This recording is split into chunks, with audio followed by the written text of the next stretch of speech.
KM10. KM10. Mais regardez juste, la rapidité d'exécution, KM10. Vous savez là, quand vous avez souvent observé ce mec, vous vous êtes dit, putain, quand il est comme ça, il est trop fort, ce bat. On est en plein dedans. Il y a trop d'humains à refroidir, n'a jamais pris autant de sens. Ça n'a jamais pris autant de sens en fait dans tous les aspects du terme. Ça n'a jamais été une saison plus évidente pour lui. Une fois tous les problèmes extrasportifs terminés. Deuxième saison au Real Madrid, passé la première saison d'adaptation. Nouveau coach, et ça se ressent direct d'ailleurs. Aujourd'hui, on a vu les efforts défensifs, aussi minimes qu'ils ont été, aux côtés de Vinicius. C'était incroyable. Des nouveaux coéquipiers, littéralement boostés. Les combinaisons, en parlant de coéquipiers, des coéquipiers qui lui font manger la profondeur comme il aime.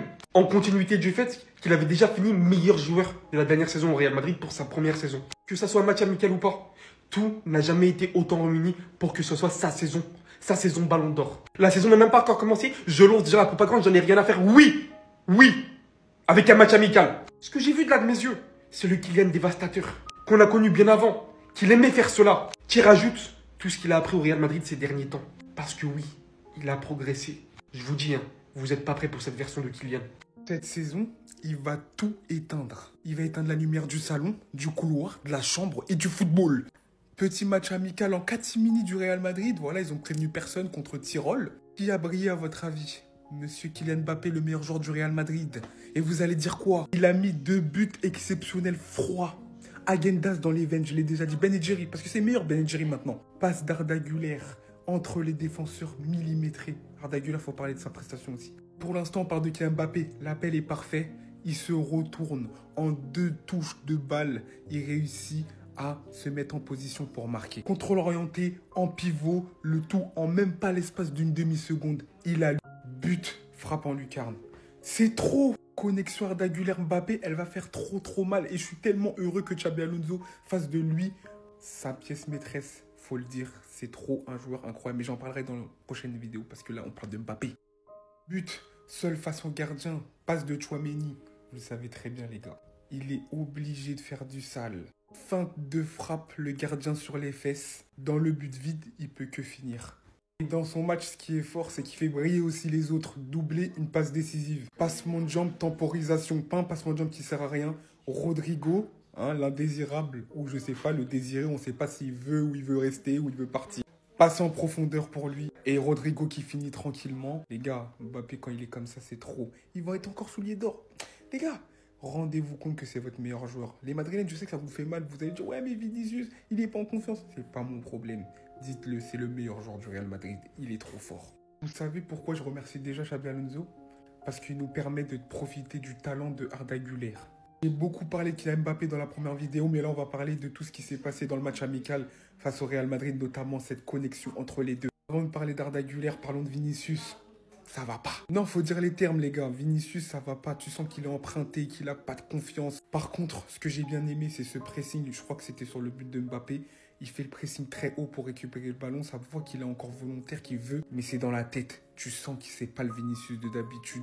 Dans les enchaînements, il est beaucoup plus lent. Il a beaucoup plus de mal à faire la différence. Il y a eu aussi un but important, celui de Rodrigo. Lui qui est envoyé partout dans ce mercato. Soit ce but va être peut-être l'un des derniers qui va marquer sous le maillot du Real Madrid. Soit ce but va le conforter et peut-être faire changer d'avis Xabi Alonso sur sa présence au Real. Et je vous le dis, ça va être terrible en championnat et en Ligue des Champions. Ils se sont trouvés les 1-2. Wi-Fi buguait pas, la connexion elle était parfaite, surtout sur cette passe exceptionnelle pour Mbappé qui a pu marquer le deuxième but. Sinon, à part ça, Arda Güler, c'est des passes clés, c'est une mobilité, c'est un phare. Il éliminait le jeu du Real Madrid. Sans parler de son pied magique, il a touché, je crois, 2 fois les montants, un sur coup franc. Et ce coup franc, s'il l'avait mis, c'est trop. Ensuite, très bonne nouvelle pour le Real Madrid. Là, ils ont tenté une charnière Huysen et Eder Militao qui a fait un très bon match, solide. Et franchement, le Real aura besoin de son prime. Parce que pour moi, c'est le meilleur défenseur actuellement dans l'effectif avec Huysen s'il retrouve son niveau. Et là, il a fait un très bon match. Et Huysen en passant, c'est dingue. Relance, propre, serein. J'aime trop. Beaucoup aimé aussi dans ce match-là, c'est Tchouaméni. Je sens que cette saison, ça peut être une saison charnière pour lui parce que là, il est vraiment à son poste.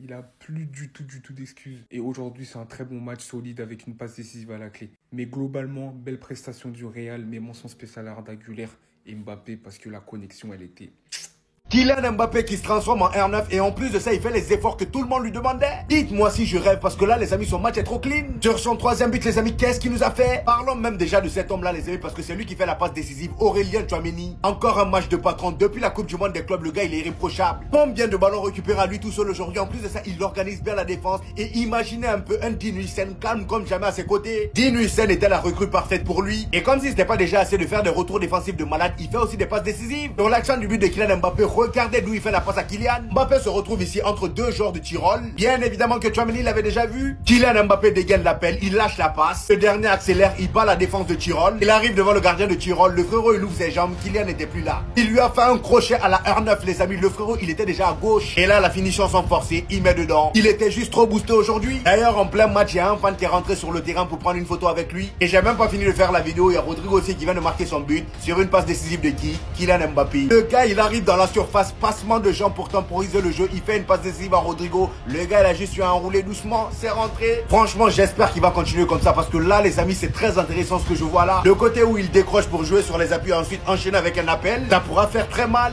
Ils sont en train de me régaler. Arda Güler et Kylian Mbappé, les amis, la connexion est établie. Commençons déjà par la qualité de passe et la vision de cet homme-là, les amis. On savait tous le niveau qu'avait Arda Güler, mais là, aujourd'hui, il rate aucune passe. La vision de jeu est juste folle. Déjà, dès le début du match, le gars, il a fait trembler le poteau. Et regardez, s'il vous plaît, la position à laquelle il a dégainé la frappe. Il a enroulé ça comme d'habitude et c'est venu directement taper la barre. Et ça, c'est sans même parler des passes en profondeur qu'il lâche pour Kylian Mbappé et Vini. En plus de ça, aujourd'hui, ce qui me fait plaisir, c'est que tout le monde fait les efforts. Sur le but de Kylian Mbappé, le pressing vient d'Arda Güler. Il récupère le ballon et se retrouve directement face à un défenseur de Tyrol. Et là, dans cette position-là, il voit Kylian Mbappé faire un appel ici. Et bien évidemment, étant donné qu'Arda Güler a une vision bien aiguisée, il a bien vu Kylian Mbappé, il a lâché la passe en profondeur. Et Kylian Mbappé, comme un grand attaquant, il fait un contrôle orienté entre deux joueurs de Tyrol. Il se retourne et il l'enchaîne directement par une frappe. Est-ce que c'est beau, les amis? Cette connexion-là, j'ai envie de revoir ça pendant longtemps cette saison. Oui, je sais qu'il faut pas s'enflammer, c'est Tyrol en face, mais franchement, les gars, on est en train de voir des choses qu'on voyait pas la saison dernière. Kylian Mbappé, même qu'on parle là, le gars aujourd'hui, il fait tous les efforts possibles. On le voit pressé, il se déplace beaucoup. C'est très prometteur pour la suite. Franchement, les gars, c'était le gros problème de Kylian Mbappé. Les efforts défensifs, il ne les faisait pas. Si aujourd'hui il le fait, même si c'est face à Madagascar, il faut applaudir. Et en plus de ça, on a Militao qui fait un très bon retour. Franchement, les gars, la charnière défensive aujourd'hui, on va en parler juste après.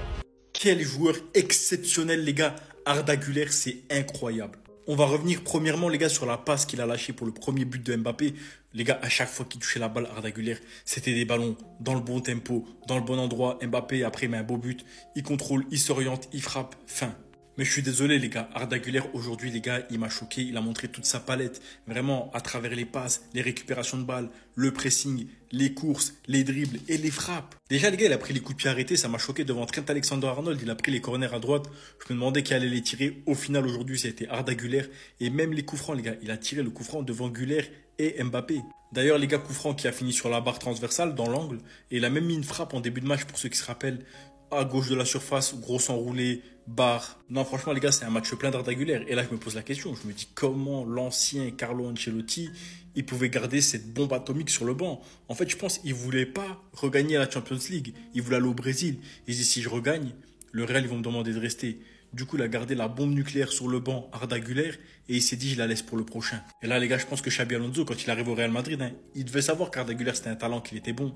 Mais là, il doit dormir avec le sourire. Il doit se dire, en fait, j'ai une pépite. C'est incroyable. La connexion entre Arda Güler et Mbappé est beaucoup trop forte. Et quand tu vois Arda Güler liker des posts où ça compare la relation entre CR7 et Ozil, Arda et Mbappé, tu comprends direct quel est son projet. Un joueur qui s'est entraîné tout l'été pour revenir en forme, car il sait très bien que cette saison il aura un rôle important avec Xabi Alonso. Certains Madrilènes se sont plaints d'un manque de créativité la saison dernière, alors que ce joueur-là était au banc. Et Xabi Alonso a compris la pépite qu'il avait entre les mains en demandant à ses joueurs de trouver Arda Güler sur le terrain dès qu'ils ont le ballon. Et en l'appelant à chaque fois pour lui donner les instructions. Je pense bien qu'il va devenir le meneur de jeu du Real. Sachant que Bellingham ne sera pas là pendant un long moment et on sait tous très bien comment Bellingham aime avoir le ballon, comment Bellingham aime jouer haut malgré son poste, son absence va pouvoir profiter à un joueur, Arda Güler, qui va pouvoir s'imposer. Un Arda qu'on voit beaucoup plus heureux maintenant, c'est logique parce qu'il joue. Depuis la Coupe du Monde des clubs, depuis l'arrivée de Xabi Alonso, c'est un homme heureux. Et le match qu'il fait, superbe passe pour Mbappé. Il touche la barre sur une superbe frappe. Sur un coup franc, il touche encore la barre. Il bonifie le jeu, très bon dans les combinaisons et pousse ses coéquipiers à jouer plus rapidement. Les gars, l'alchimie qu'il y avait entre Arda et Mbappé, faudra me les surveiller ceux-là. Parce que déjà qu'il a fini meilleur buteur la saison dernière, tu lui rajoutes un Arda avec beaucoup plus de responsabilités. Tu ramènes un Huijsen. Tchouaméni aussi commence à envoyer des caviars, c'est lui qui fait la passe D pour Mbappé pour son doublé. Trent pour l'instant on le sent pas mais il finira par se réveiller. Croyez-moi que cette saison Mbappé va encore scorer et encore plus avec un Arda Güler à ses côtés. Enfin bref, sinon vous les gars vous en pensez quoi? Enfin nous sur Snap on s'ennuie. La saison n'a pas encore commencé que les Madrilènes nous cassent déjà les bonbons. Officiel, le Real Madrid rejette officiellement la tenue hors Espagne du match Villarreal-Barça. Le club madrilène veut défendre l'égalité compétitive. Le Real Madrid a contacté la FIFA, l'UEFA et le Conseil supérieur des sports pour bloquer le match. Beaucoup trop d'implications, je trouve, mes Madrilènes. Mais moi, j'ai une petite question. Si ça n'aurait pas été le Barça, est-ce que vous pensez qu'il y aurait eu autant de drama autour de ça? Est-ce que si c'était Villarreal, Retafe, est-ce que le Real Madrid aurait pris vraiment le temps de faire tout ça? Je pense qu'on connaît tous la réponse, mais vous me direz c'est le jeu et je comprends.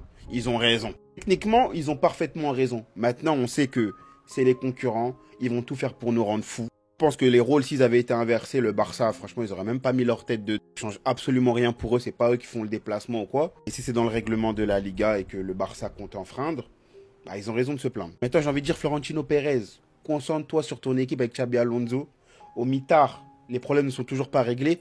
Au lieu de venir nous casser la tête à nous pour un match dans lequel t'es même pas concerné de base. Non les gars, commencez même pas à me parler du but et du contrôle de foot de Mbappé. Parlez-moi seulement de la pression que tous les joueurs du Real ils ont exercée pour permettre le but de Mbappé. C'est ça qu'on va... Même si Vinicius les gars, je vais pas commencer à le choupa choups alors que sur le terrain, vas-y, on dirait il était lourd. Je pense que c'est notamment dû au terrain. Il faut se le dire les gars, le but de Mbappé est en grande partie dû à cet homme-là. Je parle même pas de Arda Güler, je parle même pas de Dean Huijsen, les gars. Mais c'est quoi cette équipe de ouf? L'équipe du Real Madrid, on dirait qu'elle est revue, les gars. Mais il ne faut surtout pas oublier, c'est un match amical. 2-0, la mi-temps vient de se finir, les gars. Qu'est-ce que vous voulez de plus? Le Real Madrid qui propose un beau jeu. On s'attendait encore à se faire marcher dessus, les gars. Même par des équipes amicales, on se faisait éteindre. T'as vu l'équipe du Real Madrid, les gars, en qui on avait confiance à regarder jouer? On l'avait plus. Cette étincelle-là, les gars, elle avait disparu. Mais là, on la retrouve petit à petit.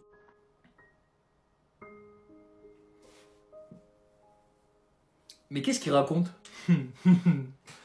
Je sais qu'on est tombé bien bas, le Real Madrid. Je sais qu'on a subi des épreuves. Je sais que cette année était difficile. Mais s'il vous plaît, un petit peu de respect. Mario Balotelli, je cherche un club qui me fait confiance. Je veux jouer encore 2 ou 3 ans. Mon rêve est de jouer au Real Madrid. Si c'est comme ça, je veux qu'on rappelle des joueurs comme Joselu. Je sais, on a critiqué Mbappé, on a critiqué Vinicius, mais on rigolait. On rigolait, on les aime bien. Gardez vos joueurs, on n'en veut pas finalement. On sait que le Real Madrid, c'est le pouvoir de l'amitié, c'est une famille. Reste loin de la famille, frérot. Reste loin. T'es pas de la famille, t'es pas de la famille. Et puis après, c'est quoi la prochaine étape? On va aller chercher Amin Mathieu. On va rappeler Nasri de sa retraite de Canal+, on va le tirer, on va le ramener au Real. Tranquille Mario, tranquille mon ref. En plus, je crois qu'il y a un club de série D sur lui, donc va là-bas, c'est bien. Tu vas jouer, tu vas prendre ton oseille. Qu'est-ce que tu racontes? Il est tard Mario, laisse-nous tranquille.